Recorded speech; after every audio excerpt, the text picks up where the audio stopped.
Hi everyone, my name is Egle and I'm an English teacher at BHLC. And today I'm going to tell you my top 3.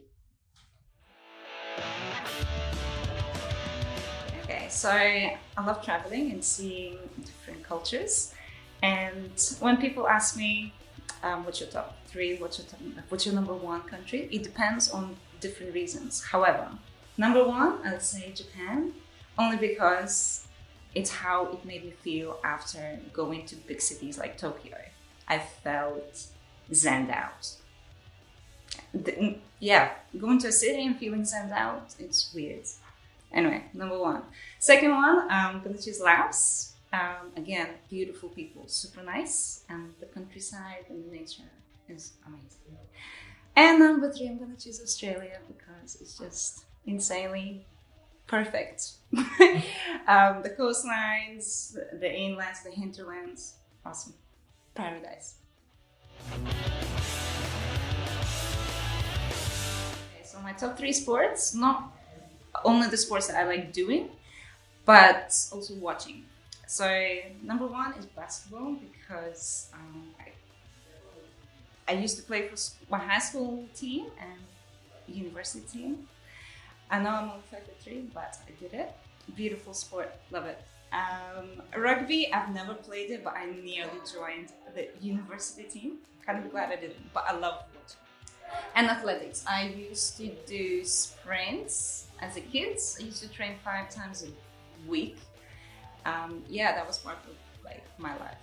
I still love watching it, competitions and games, especially the Olympics. Good.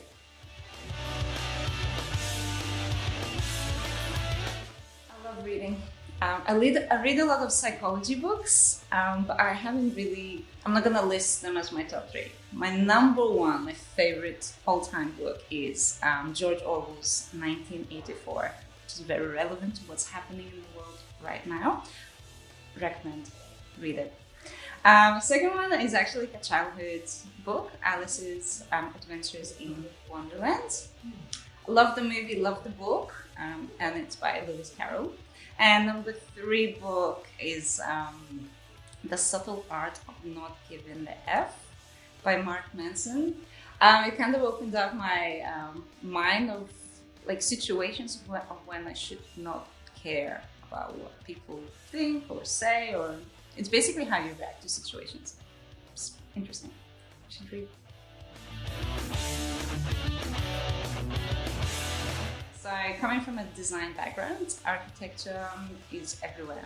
And architecture and design, especially fashion, interiors, they all inspire each other.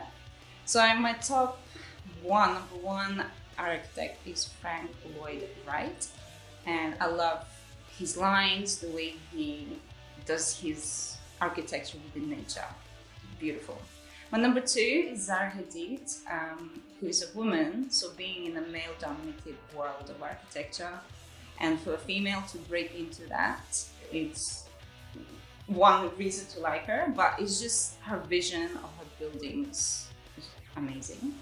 And the last one is Bjorn Utzon, so he's from Denmark and he designed and engineered the Sydney Opera House. If you ever get the chance to go to Sydney again, go and do the tour of the Opera House.